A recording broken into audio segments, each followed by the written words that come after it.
What is up YouTube, and welcome to this second Crown Season 4 video on my channel. There was just so much to talk about in my original video that it was the longest video I've made in years. Today we will be discussing primarily the differences between The Crown and real life. The Crown has since the start dramatised many different things and exaggerated many.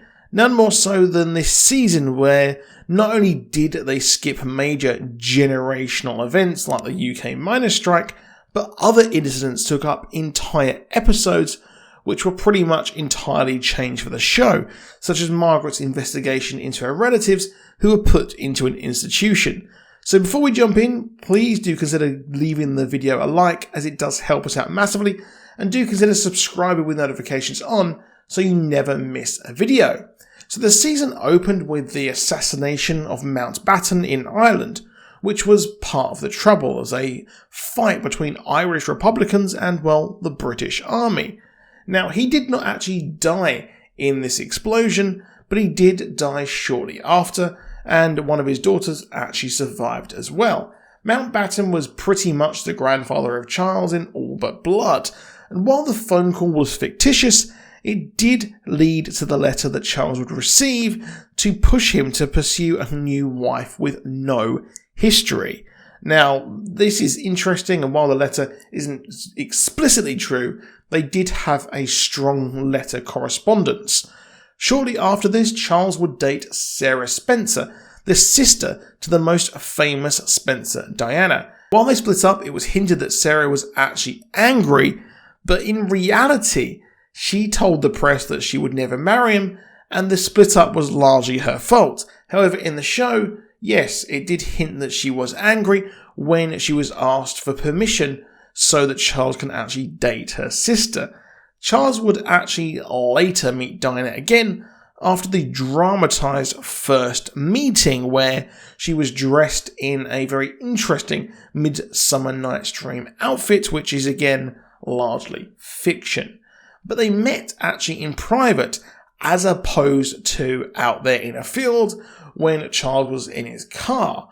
And in private, she said, "You must be so lonely. It's pathetic watching you walking up the aisle with Mountbatten's coffin in front.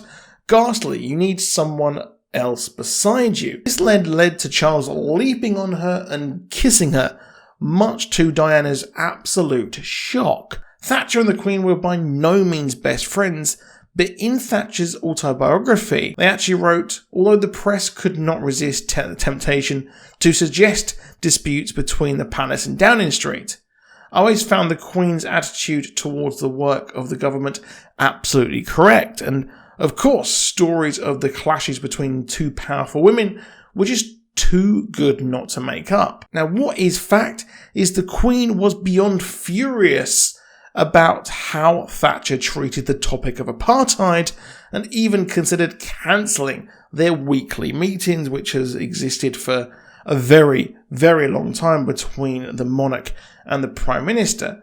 Behind the scenes, however, Margaret Thatcher did actually petition the South African government to free Nelson Mandela and try and really kind of limit, at least, apartheid. Thatcher's visit to Balmoral was, of course, largely dramatised, but has been described as the broad impression and has the ring of truth. One amazing fact for you here is that Thatcher was actually instrumental in inventing soft serve ice cream. So the next time you have a lovely, lovely scoop of ice cream, you can thank the Iron Lady.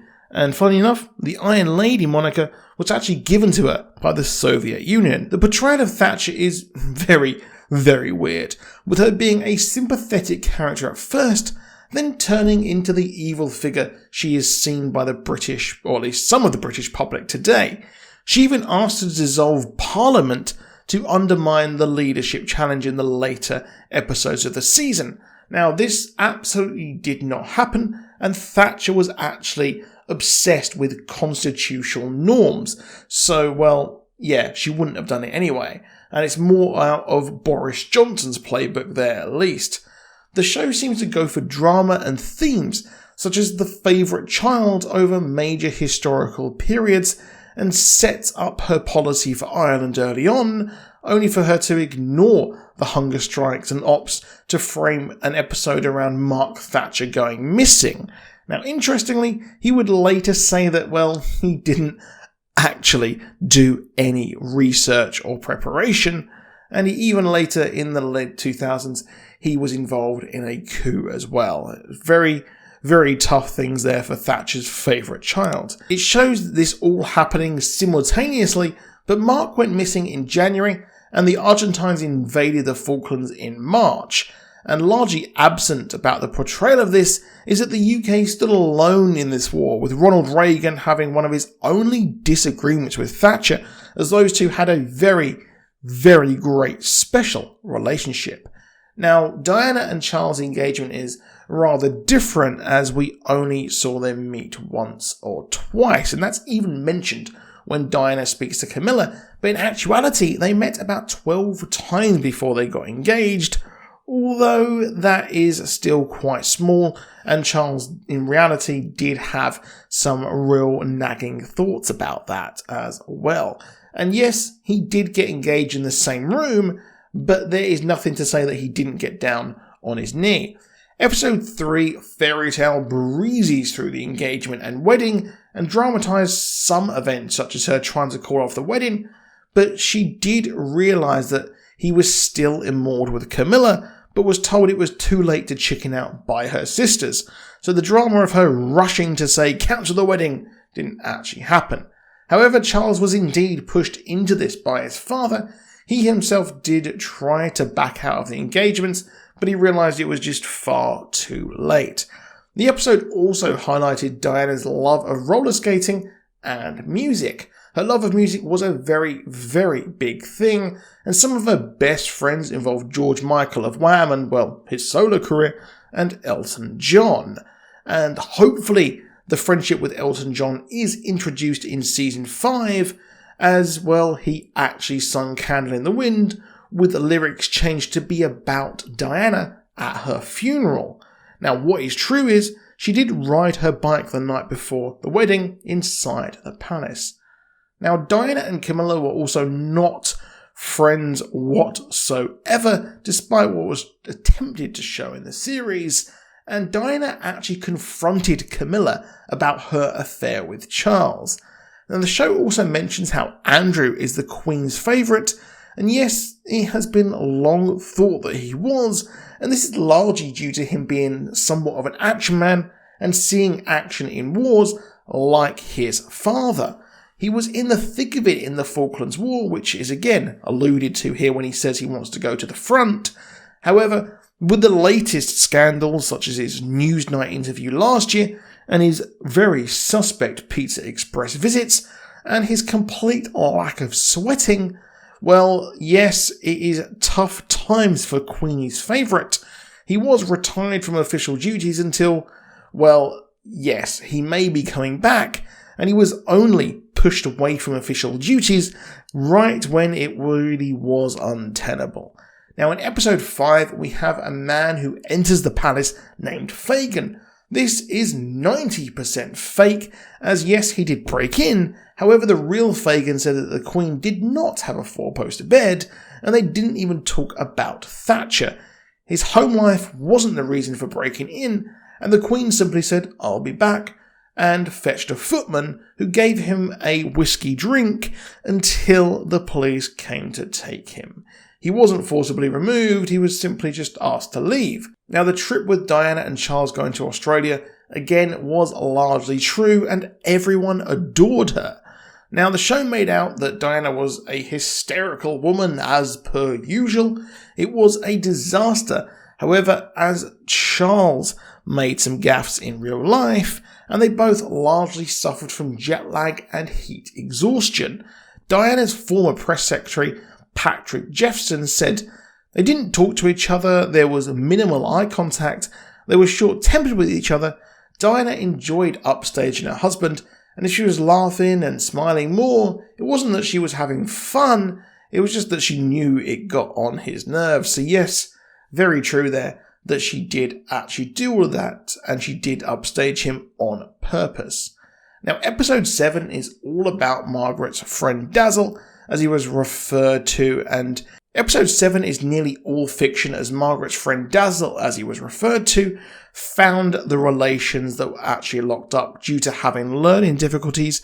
However, in reality, it was the media who found this out, and the Queen Mother did not authorise this or do anything to do with this, because, well, she didn't know. She only found out, and when she did, she gave the girls some money for sweets, and, well, they were actually committed 5 years after the abdication, so that reason didn't fly. Now, Diana did actually dance with Wayne's sleep, and later, during the avalanche, Charles was not in reality feared dead, as he got away scot-free, but he did help in the rescue efforts, and it was clear that this really did get to him, as he was told to be weeping in the helicopter. Of course, I don't blame him. Now, this indeed would have been an interesting episode, as Sarah Ferguson was there, and, well, Andrew's wife is largely missing from the show, despite being a major public figure at the time. Also not true was how Diana gave him a video of her singing a song from Phantom of the Opera, which was a very bizarre moment. However, there might be a nugget of truth to this, as she was a huge fan of the show, and the Crown's head of research said, Diana went to the West End, had the set to herself, and we know Andrew Lloyd Webber was there, but no one knew exactly what she did because no one's seen the video. We don't know if she danced, mimed, or sang the song. Now, Diana's final official visit was a rousing success in real life, and the hug of the little boy was a major turning point in the public perception against HIV and AIDS, which was sadly something to look down on due to the public perception of the people afflicted. And, well, she did a huge service there to people who were sadly afflicted by this disease, and she was a huge patron of AIDS charities, and that was something that was largely ignored. Oddly, Philip and Diana did also have a close relationship in real life. While the stag hunting may not have happened, they did share letters across the time that she was actually with Charles. And, well, funny enough, they ended their friendship there, in the show at least, so there's no kind of proof that this threat happened, but in 1997, in an interview with Martin Bashir, Diana did hint that she was actually fearing for her life. Now, while so much of this was largely true and with added dramatic license, it's more the missing things of the 80s, the biggest post-war period for the UK on the global stage, but it's a shame. Season 5 should hopefully extend to the separation and the 90s. Elizabeth Debicki has taken over the role for Season 5 and 6, and the separation in 1992 will be a big thing, leading up to the divorce in 1996. Now, her charity was a massive part of the 90s, so expect more of that, and that revenge dress, as well as her relationships with Dodi Al-Fayed there, and it's going to be a very interesting and turbulent time in what I think might be the best 2 seasons yet.